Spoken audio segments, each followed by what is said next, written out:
The Senate Banking Committee hearing room was charged with anticipation. Tim Scott leaned into his microphone, his voice cutting across the air. "Representative Crockett, you talk about helping communities, but what have you actually done besides make noise on social media?" The tension was apparent, with everyone on the edge of their seats, as Scott's statements tried to embarrass the Texas Democrat in front of a national audience watching C-SPAN. But what followed would leave everyone in the room speechless. Jasmine Crockett did not flinch. No anxious squirming, no looking down, just a smile. Not just any smile, but one that made her opponents uncomfortable. The type that indicated she was prepared for combat. Tim Scott had made a serious mistake. He misjudged Jasmine Crockett. Scott had no idea that Crockett had been prepared for this exact moment. She wasn't just come to answer, she was ready to deliver a takedown that would send shockwaves across social media, making Scott trend for all the wrong reasons. But before we get into the details of this historic occasion, click the like button and subscribe to ensure you never miss out on these explosive political moments. You won't want to miss this. Things are about to get wild. Let's take a look at how Jasmine Crockett turned the tables on Tim Scott in the most dramatic, career-defining event of their political lives. The stage was set. Tim Scott, sitting comfortably behind his nameplate, figured he had an easy target in Crockett, a rookie representative from Texas. What he didn't realize was that underestimating her would be the biggest mistake of his career. The irony in the air was palpable. Tim Scott, the self-proclaimed sensible voice of conservative black politics, was about to be educated by someone who had spent her life fighting for justice in the trenches. It was the ideal contrast, the establishment politician versus the street-smart, no-nonsense attorney, the cautious moderate versus the unabashed progressive, the senator who took it easy versus the fiery representative who came to fight. Until that point, the session had been just another day of ordinary discussions about banking regulations, committee business, and typical Washington gossip. However, tension had been building between Scott and Crockett for several weeks. Their ideological conflicts over economic policies affecting black neighborhoods had created a powder keg ready to blow. Scott, the highest-ranking black Republican in the Senate, frequently clashed with progressive Democrats like Crockett. And this was going to be the moment that lit everything on fire. Crockett had just 2 weeks before criticized Scott's voting record during a CNN interview, pointing out that he had voted against every significant piece of legislation targeted at assisting black families. Scott's team erupted in rage, demanding retractions, but Crockett stayed steady, giving receipts for every single claim. Since then, the tension between the two had been boiling, with each waiting for the right moment to strike. The moment was about to come. The confrontation was unplanned. Crockett was sitting calmly, taking notes and waiting for her turn, when Scott decided to target her in front of the committee. The cameras were rolling. The hearing chamber became silent. And as soon as Scott unleashed his attack, everyone in the room and around the country would pay close attention. You might be asking why this occasion was so significant. To properly comprehend, let us examine the backgrounds of these two political figures. Tim Scott has been riding high in Republican circles for some years. Scott, the lone black Republican senator, wielded considerable power inside his party. He had built his political career on conservative ideals, personal responsibility, and, as he frequently stated, representing black Americans within a system that he believed worked for everyone. Despite his skills and polished appearance, Scott's critics claimed he was more concerned in appealing to white conservative voters than campaigning for the black community. His voting record, which many saw as disconnected from the needs of black Americans, made him a divisive figure. Scott's position within the GOP was safe, but his inability to win over a larger constituency, particularly on racial matters, had become clear. His presidential campaign in 2024 had ended with a whimper, and his encounter with Crockett was his opportunity to re-establish himself. On the other hand, there was Jasmine Crockett, young, fiery, and unafraid of confronting the system. Crockett, a former criminal defense attorney from Dallas, rose to prominence in Congress as a staunch advocate for working-class people. She gained her seat in 2022 as part of a wave of progressive Democrats who didn't want to play by the old rules. Crockett wasn't hesitant to mix it up on social media or during committee hearings, and she was known for putting down difficult subjects into basic, clear language. Crockett, who was only 42 years old, had already compiled a history of viral moments that demonstrated her ability to compete with anyone, Republican or Democrat. She was born and raised in South Dallas, so she was intimately familiar with poverty, discrimination, and the challenges of working families. She wasn't here for political games or to compromise for the sake of it. She was here to make a difference, and she wasn't going to let anyone convince her otherwise. Crockett's preparation, rather than her legal expertise or connection to the people she represented, made her a formidable force. Her team spent hours putting together extensive briefing documents for each hearing and meeting. She understood that, as a black woman in Congress, she would be held to a higher standard than her colleagues. So she made sure she was always the most prepared person in the room, ready to confront anyone who questioned her. This confrontation was more than just two politicians disagreeing. It was a microcosm of the greater fight going on in American politics: how black Americans should interact with the system. Scott represented the conservative, moderate approach: work within the system, prioritize personal responsibility, and don't upset the boat too much. Crockett, on the other hand, exemplified the progressive approach: question the system, demand fundamental change, and never apologize for fighting for what is right.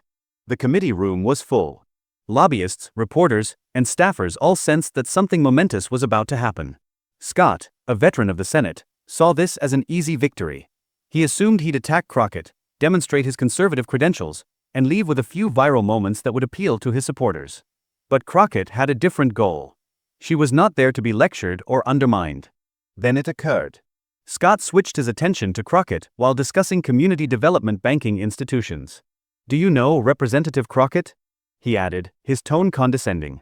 "I've been listening to you talk about helping communities for months, but what have you actually done besides make noise on social media?" The room became still. Staff members ceased typing.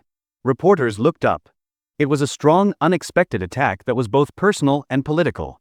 Scott, with his years of expertise, concluded Crockett lacked actual substance to back up her social media activity. He was about to discover how incorrect he was. Crockett's expression did not change. She did not flinch. In reality, she was about to give Scott a response that would leave him stunned. With a calm, measured response, she destroyed his accusation piece by piece, using facts and evidence to demonstrate that she was much more than a social media sensation. She wasn't simply making noise online, she was in the trenches, helping those who needed it the most. And suddenly, the entire world was watching. Before this was finished, Tim Scott would be left scrambling, and Jasmine Crockett would cement her reputation as one of Congress's most formidable voices. As the cameras zoomed in and social media exploded, it became evident that underestimating Crockett was the biggest mistake Scott had ever done. But here's where things become even more intense. Crockett's response was more than just proving Scott wrong. It was a challenge for the entire system. She had spent her whole career preparing for this moment, and her response did more than just shatter Scott's attack. It sent a message to every politician in the room, as well as every voter watching at home, that the days of playing nice were over. Crockett was not here to make friends. She was here to make history. The political world would be irrevocably altered as a result of this heated confrontation. Scott's reputation would suffer irreparable damage, whereas Crockett's career would be forever etched in political history. This was more than just a debate. It was a watershed event that demonstrated, once more, that underestimating your opponent in politics is usually a major mistake. The incident was already making a sensation on all platforms. The news cycle buzzed, pundits spoke up, and everyone had an opinion. Crockett's speech was not only strong, it was also a masterpiece in shifting the tide. She had demonstrated that the new generation of politicians will not be bullied or rejected. And she had made it plain that this debate was about more than simply policy. It was about a new wave of leadership who would not be silenced. Scott's old guard politics couldn't compete with Crockett's passion and determination. It was a battle between beliefs, personalities, and generations. But in the end, Crockett emerged victorious, her name eternally carved in history books as the woman who outplayed the establishment and transformed a simple committee hearing into a political spectacle to be remembered for years. As fans settled down to witness what appeared to be an epic political clash, the comment sections flooded with fire emojis and popcorn gifts. Crockett had yet to answer, and her silence was creating its own drama. Some observers questioned if Scott had actually succeeded in rattling her. Others who knew her well braced themselves for the inevitable outburst. Scott mistook her stillness for success and resolved to deliver what he thought would be the fatal punch. "Look, Representative Crockett, I'm not trying to be mean here. I'm just saying that if you want to be taken seriously in this institution, you need to focus on results, not social media followers. Maybe you could learn something from those of us who have actually been doing this work for a while." The patronizing tone was now clear. During an official congressional meeting, a senior Republican senator publicly lectured a novice Democratic representative on how to perform her duties in front of cameras. Scott didn't aware he had just given Jasmine Crockett everything she needed to absolutely ruin him. Because while he was speaking, she was discreetly arranging her thoughts, pulling up facts on her phone, and planning a response that would make this discussion legendary. The irony was wonderful. Scott had just accused her of being obsessed with social media and viral moments, while she was using her phone to retrieve comprehensive policy research and constituent service data that would prove him wrong. Her team had anticipated this type of attack and had prepared detailed talking points about her legislative successes. This was not luck. It was an incredible opportunity for a preparation meeting. The committee chairman tried once more to restore order. If we could please return to questioning the witnesses? But it was too late. Crockett was ready to speak, and everything was about to change. Jasmine Crockett eventually leaned forward into her microphone, and her voice was solid, clear, and stunning. Well, Senator Scott, since you asked what I've accomplished, let me tell you exactly what this freshman representative has been doing while you've been busy being the Republican Party's token black voice. The entire room gasped. In the civilized realm of congressional speech, labeling someone a token was akin to launching a nuclear bomb. But Crockett was only getting started. The wording was purposeful and terrible. By referring to Scott as a token, Crockett was directly undermining the core of his political identity and role inside the Republican Party. She was publicly stating what many black Democrats have been whispering privately for years. Scott's major value to Republicans was not his policy competence or leadership abilities, but rather his race and readiness to offer cover for policies that harm black communities. The accusation echoed in the air like a thunderclap. Everyone in the room realized they had just witnessed an event that would define both of their careers. First, let's talk about substance since you brought it up. In my first year in Congress, I've co-sponsored 47 pieces of legislation focused on economic justice, criminal justice reform, and healthcare access. That's more than you sponsored in your first 3 years in the House. But I guess you were too busy learning how to be a good Republican to actually help people. Scott's confident smirk was already beginning to disappear. This was not the reaction he had expected from someone he felt he could easily frighten. But Senator, let us be more explicit, as you appear to be unsure of what constitutes real work. Crockett brought out her phone and began reading from it. A move that would have appeared unprofessional from anyone else, but looked very natural coming from her. Last month, my office helped 847 constituents with federal agency problems, Social Security, veterans benefits, immigration issues. How many constituents did your office help last month, Senator? Do you even know? The question hovered in the air as a challenge. Scott opened his lips to remark, but Crockett hadn't finished. Oh, and since you mentioned my district's challenges, poverty, crime, education, let me tell you what I've actually done about them instead of just giving speeches about personal responsibility. What followed was a masterclass in political ruin. Crockett started meticulously listing specific successes. Each one was delivered with surgical accuracy, exposing Scott's assaults for what they were, uneducated rubbish from someone who had abandoned the actual work of representing people. I secured $3.2 million in federal funding for after-school programs in Dallas. I worked with local law enforcement to establish community policing initiatives that have reduced violent crime by 15% in 3 target neighborhoods. I helped pass legislation that increased Pell Grant funding, directly benefiting students at historically black colleges and universities. Scott seems to shrink with each accomplishment. He had challenged her competency, and she was systematically demonstrating that she was more knowledgeable about good governance than he was. But here's what really bothers me about your little speech, Senator Scott. Crockett's voice took on an edge that made everyone in the room sit up straighter. You sit there and lecture me about social media and going viral, but you seem to forget that social media is how many of my constituents get their information. When I post a TikTok explaining how to apply for federal student aid, that video gets seen by 100,000 young people who might not otherwise know about those resources. She took a moment to process what was happening. When I tweet about a town hall meeting, I get 3 times the attendance that traditional media announcements generate. When I go viral for asking tough questions in committee hearings, it's because I'm holding powerful people accountable in ways that actually reach the people who need to see it. The room became utterly silent. Everyone in attendance realized they were witnessing something unique, a political takedown that would be studied and replayed for years to come. But you know what really gets me, Senator? Crockett's voice lowered to almost a whisper, making her comments more compelling. You have the nerve to question my commitment to my constituents when you've spent the last 5 years carrying water for a party that actively works against the interests of people who look like us. Scott attempted to prevent further damage. Representative Crockett, I'm not finished, Crockett interrupted him abruptly. The strength in her voice made it plain that she was not backing down. You want to talk about accomplishments? Let's talk about your accomplishments. You've been in Congress for over a decade. And what do you have to show for it? You voted against expanding Medicaid, which would have provided health care to thousands of black families in South Carolina. You voted against raising the minimum wage. You voted against student loan forgiveness. Each vote Crockett listed struck like a hammer blow.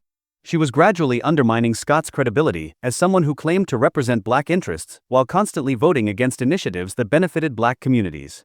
You stood on that debate stage during your presidential run and talked about being the candidate who could bring people together, but your voting record shows you've spent your entire career dividing people by choosing party loyalty over people's lives.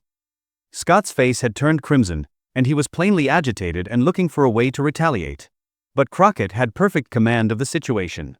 And then you have the audacity to sit here and question my qualifications. Crockett's voice rose slightly, not in rage, but in righteous indignation, the kind that individuals who have been talked down to their entire lives can relate to. Senator, I was a criminal defense attorney for years before I came to Congress. I've spent my entire career fighting for people who the system tried to throw away.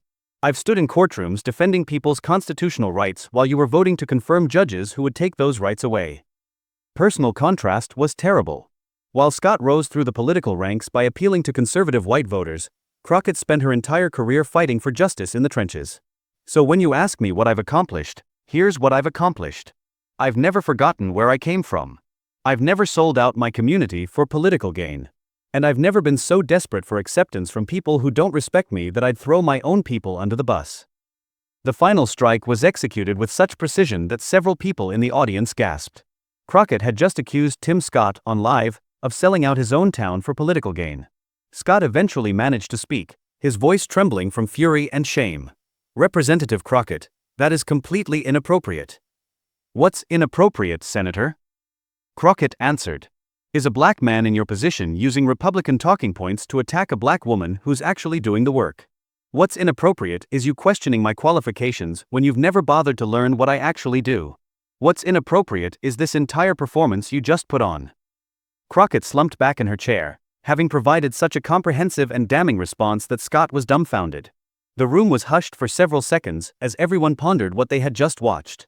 The committee chairman, feeling that things had gotten far beyond what was suitable for a hearing, promptly called for a recess. However, it was too late. The damage had been done, and the video was already going viral. The aftermath of Jasmine Crockett's defeat of Tim Scott was unlike anything Washington has seen in years. Within minutes of the exchange, social media erupted with a force that astounded even veteran political observers. Within 15 minutes, the hashtag #CrockettDestroyScott began to trend on Twitter.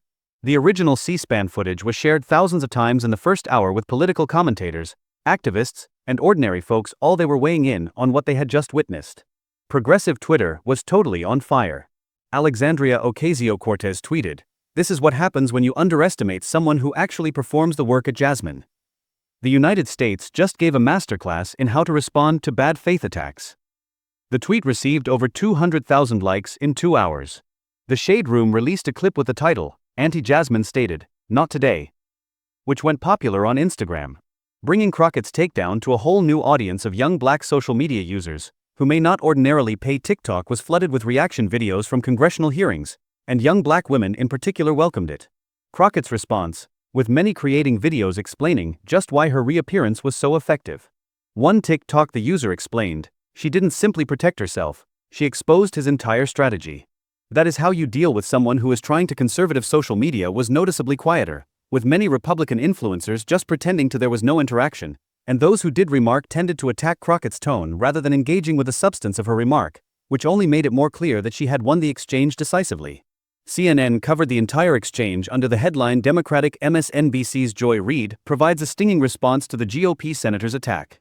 An entire portion was dedicated to the exchange, calling it a wonderful illustration of how the new generation of Democratic leaders refused to be intimidated, and even Fox News was obliged to cover the story. Although they largely focused on whether Crockett's remark was proper for a congressional hearing, the reality. The Washington Post produced an analysis piece, demonstrating how huge the story had gotten. The New York Times published an article that looked at the larger significance of the transaction for black political leadership.